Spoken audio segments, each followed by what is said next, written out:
কোন এজন ব্যক্তি আৰু এই ব্যক্তিজনে চিঞৰি চিঞৰি ক'লে যে অসমলৈ কোনে মিয়া আনিলে আজি এই ব্যক্তিজনে সকলো ক'ব হয় আসলতে অসমলৈ মিয়া আনিলে কোনে আপোনালোকে আজি এই ভিডিঅ'টো চাওক এই ব্যক্তিজনৰ এই ল'ৰাজনে আসলে কি ক'লে আপোনালোকে স্কিপ নকৰাকৈ ভিডিঅ'টো সম্পূৰ্ণকৈ চাওক তেতিয়া আপোনালোকে গম পাব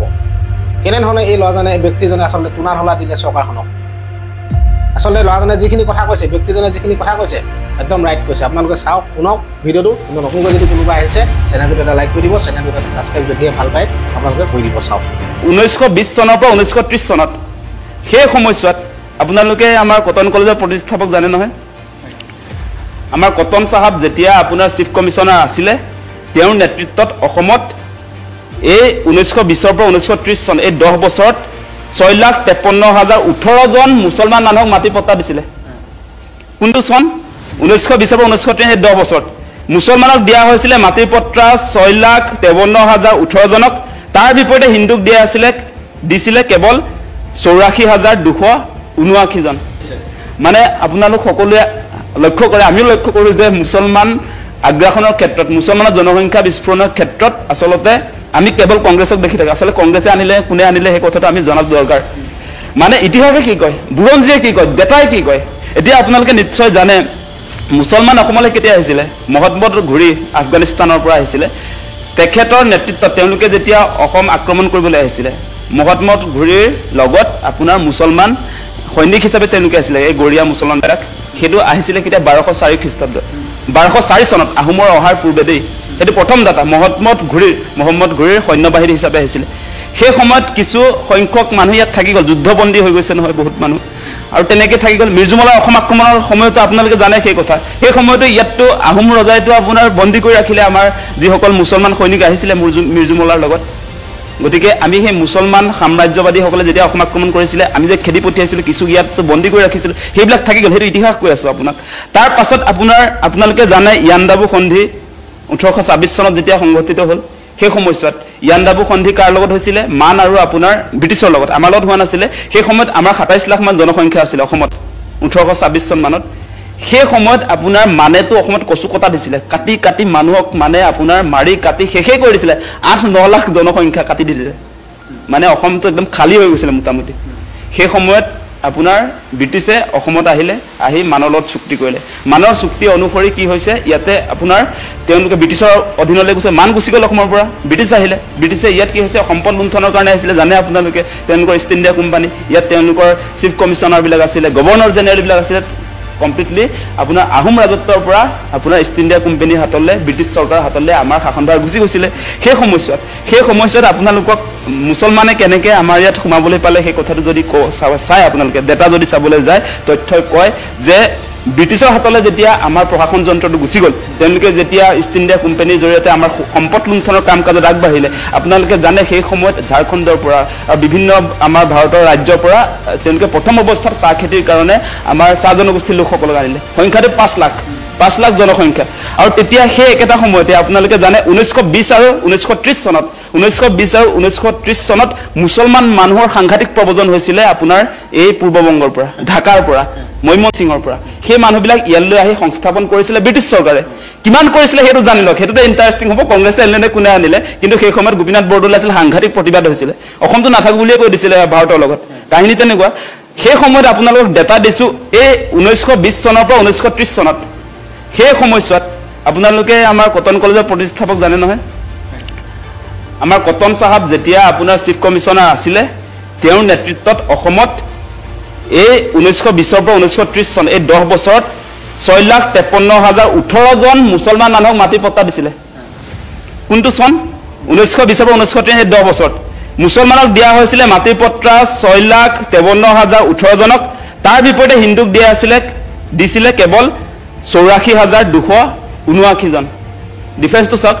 মুছলমানক কিমান দিলে 6,53,018 জন মুছলমানক ভূমি পট্টা কৰি দিলে ব্ৰিটিছ চৰকাৰে হেনৰি কটন সাহেব কটন কলেজৰ প্ৰতিষ্ঠাপক আৰু আমাৰ হিন্দু জনসংখ্যাক দিলে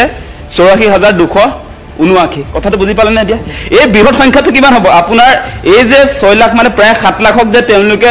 1920 পৰা 30 চনৰ ভিতৰত যে মাটি পট্টা দিলে ব্ৰিটিছ চৰকাৰে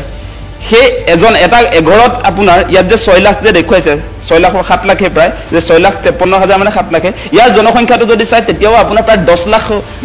এটা পৰিয়ালত যদি তিনজনকে ধৰ তেতিয়াহলে প্ৰায় 15-20 লাখ মানুহক পট্টাটো কোনে দিলে মানে 15-20 লাখ পৰিয়ালক জনসংখ্যা হিচাপে যদি চাই তেতিয়াহলে এই বৃহৎ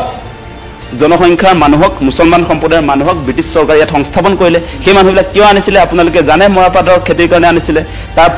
পাছত আপোনাৰ ধানৰ খেতিৰ কাৰণে কিছুমান ইয়াত অনা হৈছিলে মূল খেতিটো আছিলে আপোনাৰ উজনি অসমৰ ক্ষেত্ৰত যেনেকৈ আপোনাৰ চাহ জনগোষ্ঠীক আনিছিলে 5 লাখ মান আৰু নামনি অসমৰ ক্ষেত্ৰত প্ৰায় 6-7 লাখ আপোনাৰ মৰাপাট খেতিৰ কাৰণে ব্ৰিটিছে লৈ আহিছিলে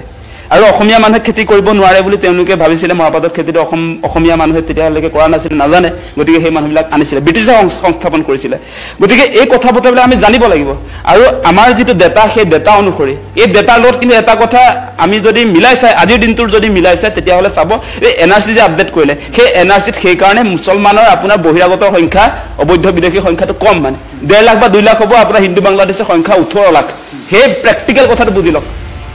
সৰকাৰে এনআৰচি আপডেট কৰিছে দেই এইটো আকাশ দলে কৰা নাই কথাটো কৈছো মই আপোনালোকে সকলোৱে জানে এতিয়া এনআৰচি খচৰাখন ফাইনেল হোৱাৰ পাছত কিয় এই মুহূৰ্তলৈকে বিদেশী বিতৰণৰ ব্যৱস্থা কৰা নাই কাৰণটো হৈছে যে সেই এনআৰচিৰ খচৰাত চূড়ান্ত তালিকাত হিন্দু বাংলাদেশীহে তাত আছে